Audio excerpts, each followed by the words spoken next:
Wanita itu mengamati bangunan megah yang berdiri kokoh di hadapannya, kediaman utama Tuan Louis yang saat ini sudah diwariskan kepada cucu satu-satunya bernama Alana Kezia Louis. Dengan langkah anggun Hana Laurencia Danupraja berjalan melewati pohon cemara yang berjajar rapi di sepanjang halaman menuju pintu utama rumah ini, hanya dengan mengatakan bahwa dirinya adalah ibu dari Erlangga Danupraja. Petugas keamanan di depan mengizinkannya masuk dengan mudah tanpa persyaratan. Dominasi Elang terhadap para pekerja di rumah ini sungguh luar biasa. Hana harus mengakui bahwa di balik sifat tengil yang ditunjukkan kepadanya, putranya memiliki otak yang cemerlang, juga keyakinan hati yang sangat tinggi untuk memperjuangkan cintanya kembali. Selamat sore Nyonya Danupraja, sapa Jason, sang kepala pelayan yang memang sudah dihubungi Elang terlebih dahulu, tetapi Elang juga tidak mengatakan maksud dan tujuan sang ibu datang ke rumah ini. Saya datang kemari untuk menemui Nona Alana Kezia Louis. Tolong Anda katakan kepadanya bahwa saya, Nyonya Danupraja, akan bertemu dengannya dan membahas soal kerjasama dalam pendirian sebuah proyek, kata Hana dengan ekspresi tegas. Baik Nyonya Danupraja, silahkan Anda menunggu ruangan ini. Saya akan segera mengatakan kepada Nona saya tujuan Anda datang ke rumah ini, jawab Jason dengan sedikit membungkukkan badan untuk memberi hormat, kemudian segera berlalu dari ruang tamu yang luas dan eksklusif itu. Alana sedang menikmati teh herbal di balkon kamar saat Bibi Molly datang. Selamat sore Nona, ada tamu yang ingin bertemu dengan Anda, kata wanita itu dengan sopan. Alana menoleh. Sebenarnya moodnya sedang buruk. Ia ingin menenangkan pikiran. Peristiwa di kafe tadi membuat perasaannya tidak nyaman. Ada rasa kecewa, bersalah, juga perasaan khawatir yang datang silih berganti. Siapa tamu itu? Jika tidak penting, katakan aku sedang beristirahat karena lelah, jawab Alana menatap Bibi Molly yang terlihat begitu serius. Beliau adalah Nyonya Hana Laurencia Danupraja dari Indonesia, jawab Bibi Molly yang langsung tertunduk. Alana melebarkan netranya karena terlalu terkejut. Ada apa lagi ini? Setelah anaknya tiba-tiba datang, setelah membuat kekacauan dalam hatinya lebih dari 4 tahun, kenapa wanita itu datang menemuinya? Apakah Bibi sudah menyuruh Nyonya Hana masuk ke dalam rumah? Iya Nona, beliau menunggu Anda di ruang tamu. Alana menarik nafas panjang. Sebenarnya ia tidak memiliki urusan pribadi dengan wanita itu. Dulu sewaktu dirinya menjalin hubungan dengan Elang, Nyonya Hana juga bersikap baik padanya. Hanya saja Alana merasa kecewa karena wanita itu menyetujui pernikahan El dan Andrea, meskipun dia tahu bahwa putranya telah memiliki kekasih. Wanita itu juga tidak berusaha menjelaskan kepadanya tentang semua yang telah terjadi. Aku akan segera menemuinya Bibi. Tolong katakan kepadanya sebentar lagi, kata Alana. Baik Nona, jawab Bibi Molly yang kemudian segera meninggalkan balkon tempat Alana menikmati waktu sore dengan semilir angin yang membuat pikiran sedikit lebih sejuk. Alana segera bergegas menuju kembali ke kamar. Gadis itu mengganti pakaian santainya dengan pakaian yang lebih formal. Saat ini ia hanya mengenakan daster rumahan karena sejak kehamilannya ia senang memakai pakaian seperti ini saat berada di rumah. Dengan langkah anggun, Alana berjalan menuju ruang utama di rumahnya. Pandangan gadis itu menyapu ke sebuah sofa di mana wanita yang masih terlihat cantik di usianya, yang hampir memasuki usia tua, terlihat tengah menatapnya. Selamat sore Nyonya Danupraja, sapa gadis itu dengan senyum ramah tersungging di bibirnya. Selamat sore Nona Alana, balas Hana Laurencia Danupraja dengan senyum hangat yang membuat hati Alana berdesir seketika. Alana duduk tepat berseberangan dengan wanita itu, hanya dibatasi oleh meja di depannya. Angin apa yang membuat Nyonya besar Danupraja bersedia datang ke rumah saya? Tanya Alana dengan gaya formal yang begitu anggun. Sejenak Hana terpaku pada kepercayaan diri gadis ini. Tidak tampak bahwa ia seorang gadis lestapa yang kehilangan cinta. Saya memiliki sebuah ide dan gagasan untuk mendirikan perusahaan yang memproduksi fashion seputar ibu hamil dan anak-anak. tetapi belum menemukan perusahaan yang pas untuk menjalin kerjasama, mengingat status kewarganegaraan bukan warga negara sini. Untuk itulah saya datang kepada Anda, Nona. Saya berharap Anda bersedia menjalin kerjasama dengan pihak kami sehingga perusahaan itu bisa segera didirikan, kata Hana menjelaskan secara singkat maksud dan tujuannya. Untuk sejenak, Alana hanya mematung. Bagaimana serba kebetulan seperti ini, ide untuk menciptakan fashion dengan label yang ia miliki secara pribadi telah ada dalam daftar rencananya, tetapi mengingat kondisi keuangan perusahaan yang sebenarnya berada dalam kondisi yang tidak baik, Alana harus berpikir ulang mengenai rencananya. Apakah wanita ini mengerti bahwa saat ini ia tengah hamil?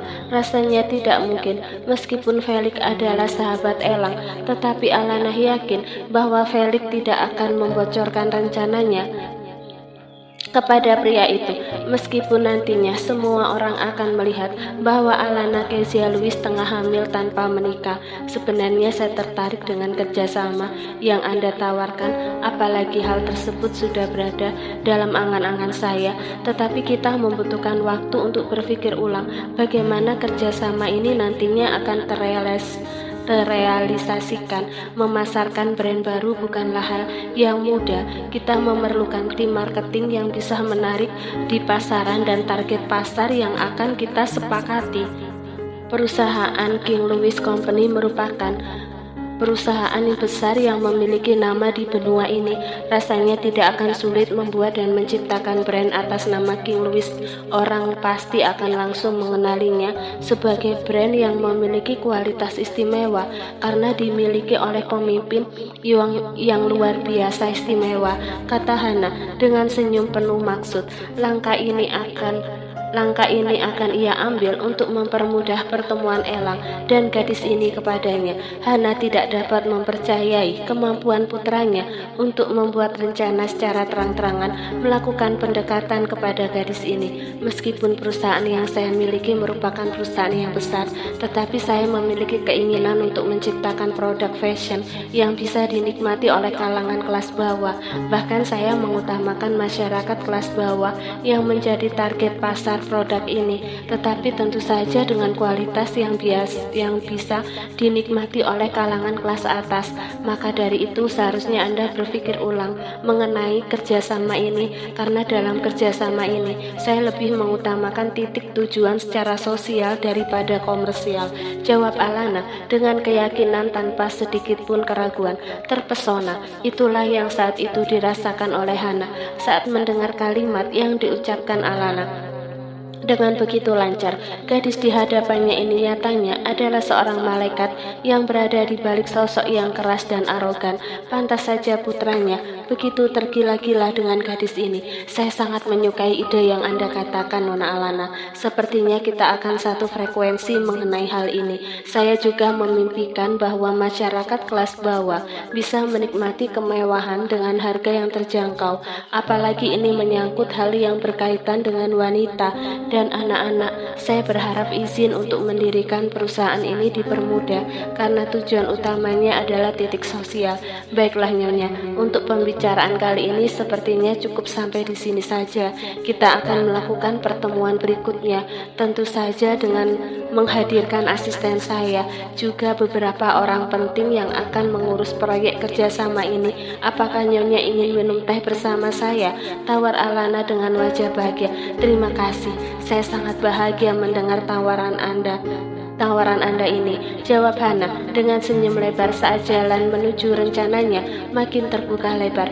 Baiklah, kita akan minum teh di teras aja sambil menikmati udara sore, kata Alana. Dan disinilah mereka saat ini, di sebuah gazebo di taman belakang dengan sebuah kolam ikan hias yang eksklusif ditemani oleh gemericik air mancur yang mengalir di tengah-tengah kolam. Dua cangkir teh tersaji di atas meja. Aroma melati begitu menyegarkan tercium dari indera penciuman Nyonya Hana, Alana pergi sebentar untuk mengambil beberapa camilan yang berada tidak jauh dari tempat itu. Pada saat itulah Nyonya Hana tersenyum dan kemudian melakukan langkah pertamanya yang akan menjadi langkah penentu untuk hubungan Alana dan Erlangga.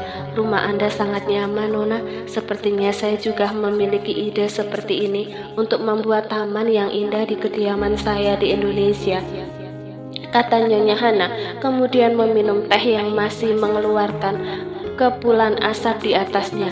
Taman ini sudah sangat lama dibangun sejak saya masih kecil. Kemudian taman ini lama tidak terawat. Baru setelah kembali dari Indonesia, saya berusaha membenahi taman ini, kata Alana. Kali ini ekspresi wajah gadis itu terlihat berubah muram. Secara pribadi saya meminta maaf kepadamu, Alana, atas semua kesalahan yang putraku lakukan. Dia sudah membuat hatimu terluka, tetapi percayalah, saat ini dia sungguh menyesali perbuatannya, kata Hana, yang kemudian menggenggam tangan Alana dan mengusap punggung tangan gadis itu. Alana sedikit terkejut dengan perubahan sikap wanita di depannya ini. Ia melihat ketulusan di mata wanita itu saat menyampaikan permintaan maaf untuk putranya. Perlahan, gadis itu melepaskan genggaman tangannya dari tangan Nyonya Hana. Kemudian ia menyesap teh untuk menenangkan pikirannya, juga ketegangan yang tiba-tiba mendera perasaannya. Itu semua sudah terjadi, Nyonya. Saya sudah memaafkannya semuanya. Lagi pula saya sudah bangkit dan menjadi lebih kuat.